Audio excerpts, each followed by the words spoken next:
A continuación, Psicolife.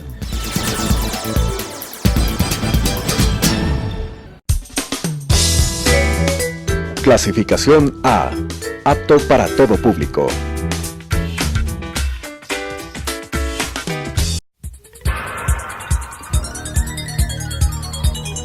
Las opiniones vertidas en este espacio por la producción y dirección del programa son de exclusiva responsabilidad de sus autores y de quienes intervienen en ellos.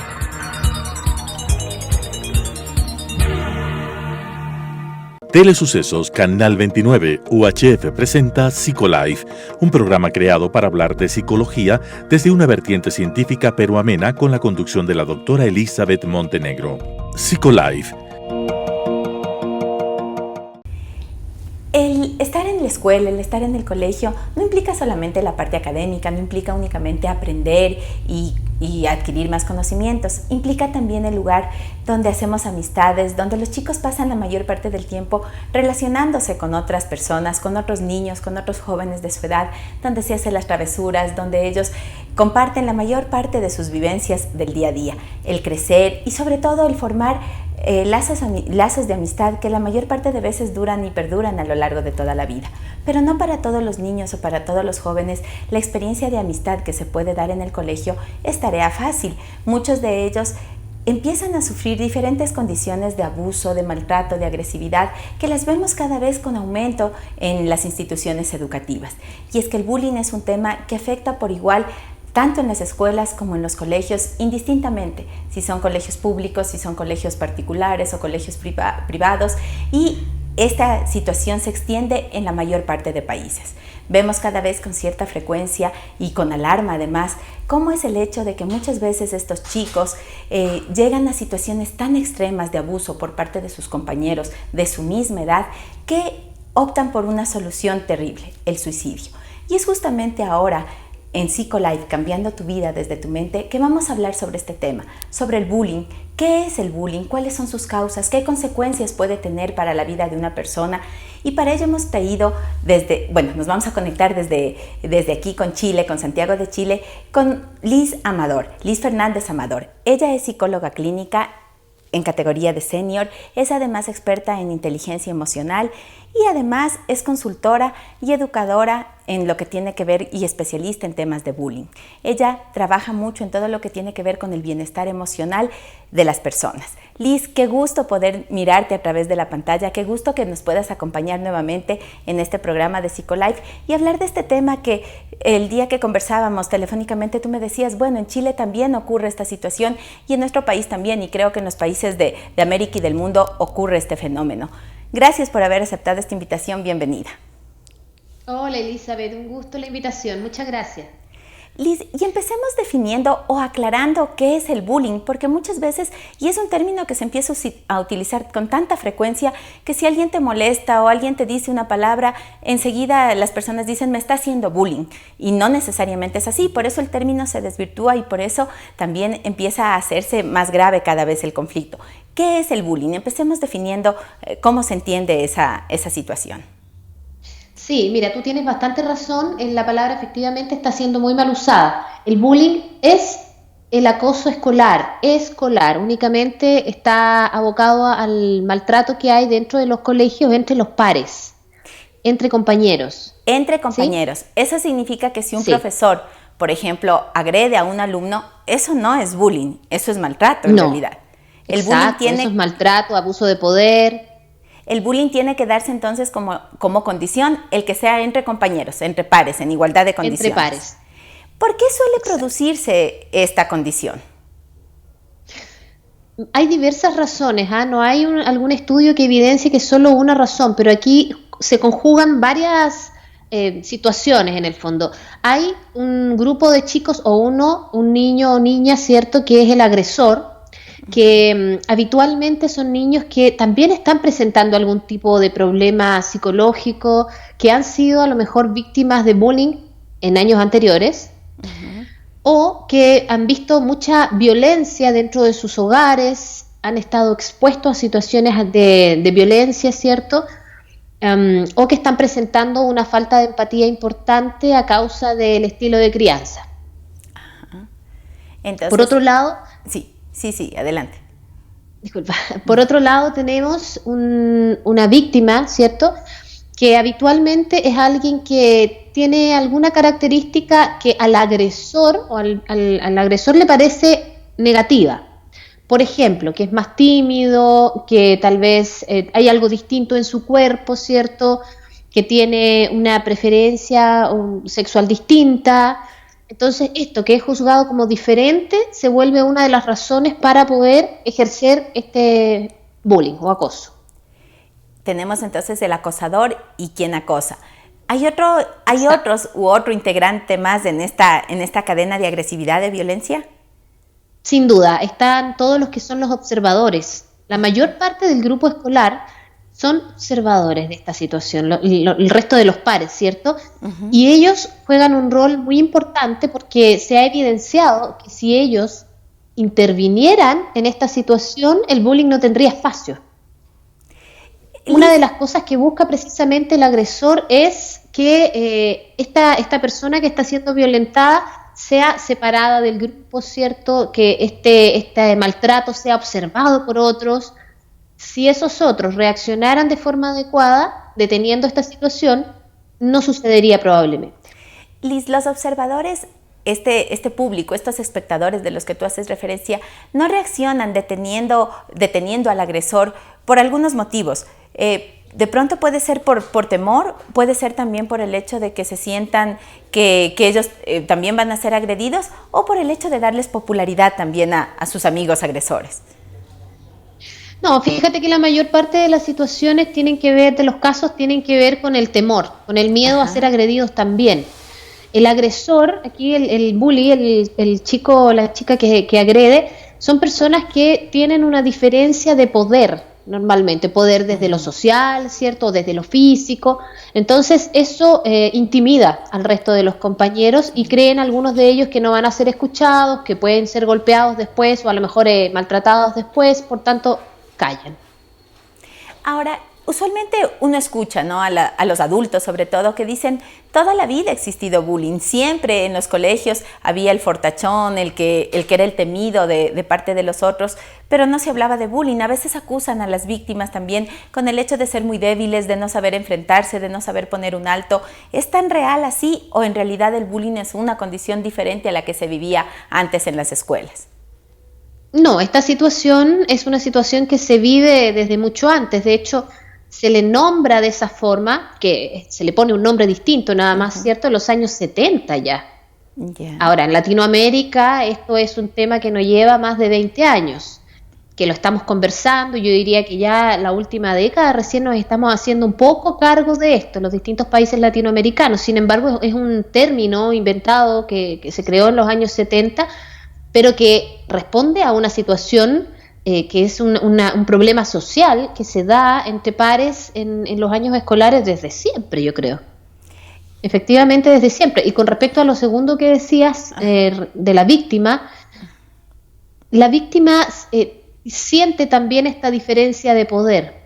Además, está esta situación de que los observadores tampoco reaccionan, por lo tanto es una persona es un niño o niña que está bastante solo en esta situación, en inicios al menos. Por lo tanto no tiene una forma adecuada de responder más que pedir ayuda, en el caso de que tenga las herramientas en el fondo vinculares con en este caso con sus padres, ¿cierto?, o los profesores del colegio, para poder solicitar esa ayuda. Pero eso no ocurre siempre, ¿no? Tú nos dices que claro, de hecho la mejor alternativa de solución para él tendría que ser pedir ayuda. Pero ¿por qué no logran hacerlo? Porque muchas veces ellos en casa aparentemente tienen toda la atención de sus padres, tienen el cuidado, el cariño, la protección, pero les cuesta pedir ayuda y a veces la ayuda llega ya demasiado tarde, o cuando ya ha explotado tanto esa situación que llegan a condiciones límites de violencia y de maltrato. Yo creo que hay sutilezas bien importantes a considerar por todos quienes somos padres, y es que la confianza que el hijo tiene para contarle a uno lo que le está sucediendo tiene mucho que ver con que sienta que uno efectivamente le va a creer, no lo va a criticar inmediatamente, le va a creer y lo va a apoyar. Muchas veces los niños tienen una comunicación abierta con sus padres, sin embargo, no sienten la confianza frente a esto, frente a ser apoyados incondicionalmente. Entonces comienzan a tener miedo de ser ellos los culpables de esta situación, de que tal vez el hablar más bien traiga consecuencias negativas, que los padres no le crean, que los padres lo comenten con los otros profesores o con los padres del niño que es violento, y ponerse más en peligro en realidad. Y claro, eso les limita entonces a hablar. ¿Hay una edad en donde es más frecuente encontrar el bullying? Nosotros, bueno, en un inicio se pensaba que era básicamente en la adolescencia, ¿no? Que es como el momento donde los chicos están como más propensos o más susceptibles a este tipo de conflictos. Pero vemos cada vez que en los años o la edad de aparecimiento del bullying va disminuyendo. ¿Hay una edad crítica para que se dé con más frecuencia este tipo de condición? Se da muy intensamente entre los 12 y los 15 años. Ajá.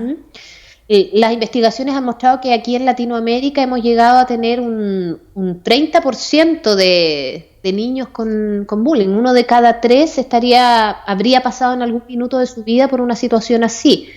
En términos internacionales, el número es alrededor del 15% en esta etapa, que te digo yo, entre los 12 y 15 años. Ahora, lo que está sucediendo es que está aumentando bastante el ciberbullying hoy día, en la etapa ya de los 14 en adelante. Ya.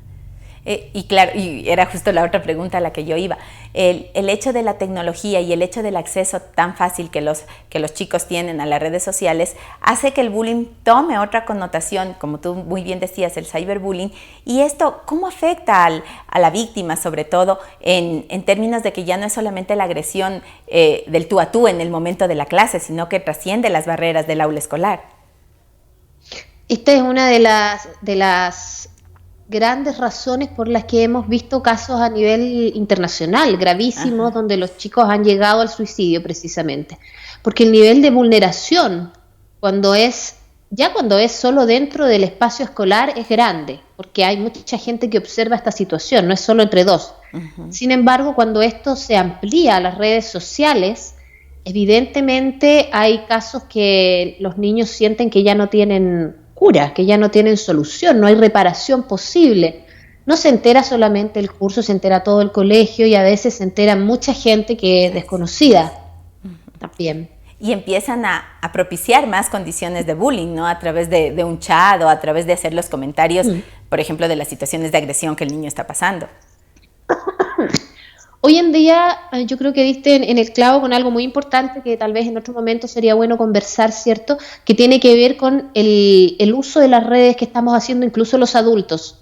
Es algo que yo he dicho en varias ocasiones. Los adultos usamos mal las redes, los adultos damos espacio al maltrato a través de las redes con mucha facilidad. ¿Qué queremos de los niños entonces y los adolescentes? Ellos están haciendo exactamente lo mismo. Entonces, aparece un video de una niña o de un niño, ¿cierto?, que está siendo maltratado y la cantidad de comentarios que tú puedes ver hacia abajo son impresionantes. Son cientos de comentarios en algunos casos que hemos revisado acá en Chile y todos muy agresivos. Entonces, la revictimización de esta víctima ya de bullying, ¿cierto?, es mayor. Y el daño psicológico y emocional, por tanto, es enorme. Liz, y realmente lo que tú nos dices, el impacto que va teniendo en esta persona que es víctima de esta situación de agresividad es muy fuerte. En las escuelas y en los colegios usualmente se hacen con mucha frecuencia, por lo menos en nuestro país, me imagino que en el tuyo también, campañas para detener el bullying, hay spots publicitarios que van de alguna manera tratando de concienciar a los chicos frente a ser más empáticos y no tan agresivos con las otras personas. Pero no tienen mucho eco estas campañas. Realmente vemos que, como tú nos decías, las cifras que nos daban cada vez van aumentando más estas situaciones. ¿Por qué crees que se va dando este fenómeno? Bueno, esto tiene mucho que ver con dos cosas en el fondo. Una, brevemente, que es una distinción importante que existe entre la agresión y la violencia y el abuso, ¿sí? Te lo voy a explicar muy cortito. La agresión es entendida como algo instintivo, natural en el ser humano, como defensa a un acto de agresión hacia uno mismo. Entonces, es natural y tiene una función adaptativa, ¿sí? Okay. Que no es el caso de los colegios. El segundo es la violencia, ¿cierto?, que tiene que ver, que se diferencia de la agresión por la intencionalidad de maltratar a otro. de causarle Y el daño. tercero es el abuso, que tiene como rasgo principal la diferencia de poder. Este poder que yo te decía que a veces es social, que a veces es físico. No estamos hablando de jerarquías necesariamente como políticas ni de ese tipo, sino que un poder distinto. Hay muchos programas que se están aplicando en los colegios que tienen mucho que ver con la intervención para disminuir los niveles de agresión, la regulación emocional de la rabia. Sin embargo, no son efectivas porque aquí estamos hablando de intencionalidad. Las intervenciones son totalmente distintas, entonces tienen que ir enfocados a valores como, por ejemplo, el respeto, ¿cierto?, de forma transversal, con valores como el desarrollo, en este caso una herramienta muy importante psicológica que es la empatía, la capacidad de comprender también qué es lo que yo estoy generando en los demás y también de contener lo que está pasando con estos niños que están precisamente agrediendo. Y lo segundo, es que los colegios, los establecimientos educacionales deben aplicar programas que son anti-bullying y que deben ser constantes. O sea, no basta con hacerlo durante un mes, no basta con una campaña que esporádicamente presenta un spot o que esporádicamente presenta una charla, sino que se trabaja en base a valores que se instalan de forma transversal en el establecimiento educacional, con los padres, con los niños, con los profesores, también los docentes y las directivas, y que deben ser aplicados todo el año, durante todo el tiempo, porque es un trabajo muy profundo el que hay que hacer para poder evitar este tipo de maltratos. Este maltrato que vemos en la escuela, y tú mencionaste ya hace un momentito algo, trasciende también a las familias, porque de hecho son en las familias donde muchas veces los agresores aprenden esos modelos de interrelación violenta, de interrelación agresiva hacia los otros y sobre todo a los que los ven como más débiles. ¿Cómo trabajar con los padres en ese sentido? ¿Cómo ayudar a que los padres sean modelos de comunicación más asertiva con sus hijos, de generar propuestas que no deriven siempre en violencia o en agresión? Bueno, precisamente, claro, hay que trabajar inevitablemente con los padres, eso es esencial, y con los padres que han mostrado agresión, como con aquellos que... Esto tiene que ver, Elizabeth, con los límites, en el fondo, con no entender bien los límites. Así como por un lado hay un grupo de pequeños que no entienden hasta dónde pueden llegar con los límites hacia el otro, si yo te puedo o no te puedo maltratar, ¿cierto? De la misma manera hay otros niños que no entienden hasta dónde se les puede pedir o se les puede, por ejemplo, que entienden que sí se les puede agredir, violentar, ¿cierto? Uh-huh. Entonces tiene que ver con los límites. Entonces este es un trabajo que se va haciendo, que es de psicoformación, con los padres durante todo un periodo escolar, ¿cierto? Constantemente a modo de talleres. Entonces los papás se forman, aprenden cosas que probablemente no saben, se les explica las consecuencias de ambos lados, qué pasa si no tengo los límites claros, qué estoy generando en mis hijos, y aquellos padres que evidencien mayores dificultades, lo ideal es que esos padres tengan acceso a terapia, un trabajo más profundo de habilidades parentales. Eso para ir formando a los padres justamente en esta forma que tú nos decías de límites y de una disciplina más positiva hacia sus hijos. Ahora, ¿cómo orientar y cómo ayudar a esos padres cuyos hijos están siendo las víctimas? ¿Cómo darles primero las señales de alerta para que ellos puedan identificar que algo no está marchando bien en la escuela en esta área de la socialización, de la interacción con sus compañeros y que están siendo víctimas de abuso? ¿Y cómo ellos pueden manejar, por otro lado, esta situación para ayudarle a su hijo, darle las fortalezas necesarias y evitar justamente que lleguen a situaciones extremas como el suicidio? Bueno, con respecto a lo primero, los signos en el fondo que uno tiene que atender constantemente con los hijos tienen que ver con los cambios de conducta que a uno ya le parezcan extraños. Son cambios de conductas como, por ejemplo, la irritabilidad, la tristeza, la angustia, la aparición de llanto explosivo de pronto, el deseo de no ir al colegio. Eso es algo bien importante. Los padres a veces tienden a pensar que los hijos no quieren ir al colegio simplemente porque están perezosos, ¿cierto? Pero si eso es reiterado, es importante atender a la razón de ello. Es muy probable que algo esté sucediendo dentro del establecimiento educacional que le está haciendo daño al hijo y por tanto no quiere ir. Situaciones, por ejemplo, como pesadillas, cambios en el sueño en general, la alimentación se altera muchas veces también, los niños se ponen ansiosos, comienzan a comer en cantidad o algunos muy pocos dejan de comer. baja el rendimiento escolar, la capacidad de memorización también disminuye.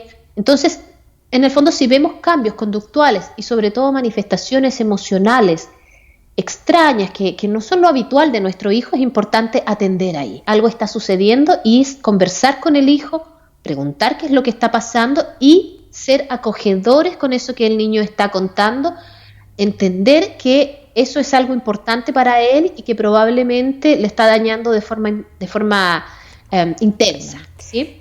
¿Cómo intervienen ellos? Porque tú nos decías hace un momento que a veces los chicos no cuentan a sus padres porque tienen miedo de que vayan a hablar con los profesores o que hablen con los padres del agresor. ¿Cómo deberían actuar entonces los papás cuando logran identificar esta situación? ¿Qué hacer frente al colegio para que eso se corte inmediatamente? No se puede seguir dilatando la situación de agresión hacia el niño. Exacto.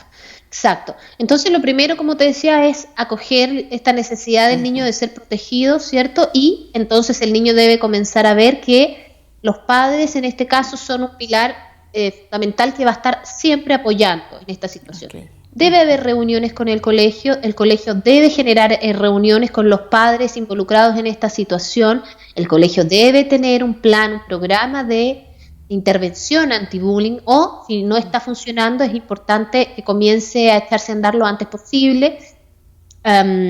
Yo recomendaría siempre que si el niño en ese tiempo, entre este periodo en que las cosas no están todavía organizadas en los colegios, no es necesario que asista, obligar al hijo a asistir a clases cuando está siendo víctima de bullying es muy mala idea y lo único que hace es aumentar su nivel de vulnerabilidad. Por lo tanto, si se puede ausentar un tiempo mientras se organiza esto, ¿cierto? Entendiendo que el colegio actúe rápido y los padres también, me parece excelente forma de cuidar al pequeño. Y bueno, espero que en la mayor parte de los casos se encuentre ayuda rápida por parte de los establecimientos. No siempre sucede, lamentablemente no siempre es así. ¿Y qué hacer en cambio con el agresor? Porque a veces observamos, bueno, en nuestro país se está actuando mucho con protocolos en relación a la intervención que hay en estos casos y se trabaja también con prácticas y círculos restaurativos que buscan de alguna manera integrar a estos chicos. Pero ¿qué hacer con ellos, específicamente con los agresores? Para que no encuentren otra víctima en definitiva, por un lado, y por otro lado para que se corte esa condición y ellos empiecen a integrarse adecuadamente, desarrollando habilidades sociales apropiadas con el resto de sus compañeros. Hay una parte del trabajo que debe desarrollarse en el establecimiento educacional a través de estos programas que yo te nombraba, pero es muy recomendable también que los agresores vayan a psicoterapia, asistan con sus padres también a psicoterapia, porque se puede profundizar las razones por las cuales el niño está teniendo esta manifestación también, que es consecuencia de un problema que está teniendo también. No hay que olvidar eso. Los chicos que ejercen bullying son niños que también lo están pasando mal, ¿sí? Entonces es importante en general intervenir de forma adecuada, y ahí es muy buena terapia el trabajo individual y además el trabajo en el establecimiento educacional. Perfecto. ¿Y con los observadores también se debe trabajar? Con ellos puedes trabajar solo en el establecimiento educacional, porque ahí lo importante es poder fortalecer la idea de que ellos tienen derecho a participar, tienen derecho a opinar, que no tengan miedo, ¿cierto? Por lo tanto, la intervención que un colegio, si hace una buena intervención en un colegio, debiese ser suficientemente efectiva. Es decir, todos los actores están involucrados en el proceso. Eso implica entonces que este trabajo coordinado y conjunto del que tú nos has hecho referencia va a permitir de alguna manera que tanto el agresor como la víctima y también como los observadores empiecen a desarrollar nuevas competencias, nuevas habilidades sociales, por un lado, a regular, a controlarse a ellos mismos, tú nos decías, Liz, a regular autorregularse, a una regulación emocional que les permite identificar tanto sus fortalezas como sus debilidades y poder ponerlas en práctica en situaciones sociales. Eso creo que es algo de lo más importante que en este día de hoy en Psicolife, Liz, Fernández nos ha compartido. Gracias, Liz, por habernos acompañado, por habernos orientado, porque muchas veces como padres no tenemos las herramientas suficientes para poder identificar este tipo de situaciones y a veces papá o mamá siente que se desbordan frente a las condiciones que sus hijos están atravesando. Creo que este tipo de programas, la labor que tú haces desde tu país en orientar y en ir haciendo esta consultoría en los colegios es muy importante porque es ir sembrando un poquito ese granito de arena para bajar esos niveles de violencia que muchas veces nos afectan tanto como sociedad. Muchas gracias nuevamente, Liz, por habernos acompañado. Gracias a ustedes, queridos amigos televidentes, por habernos también mirado en esta edición de Psicolife. Este tema lo hemos topado justamente porque ustedes nos van pidiendo cada vez más este tipo de situaciones porque sus niños muchas veces viven condiciones así y no saben cómo manejarlas. Gracias por escribirnos, por sugerirnos temas. Les invito a que nos sigan a través de nuestras redes sociales, a través de Facebook en SEADI Psicología y también a través de YouTube en Telesucesos Psicolife. Hasta una próxima. Las opiniones vertidas en este espacio por la producción y dirección del programa son de exclusiva responsabilidad de sus autores y de quienes intervienen en ellos.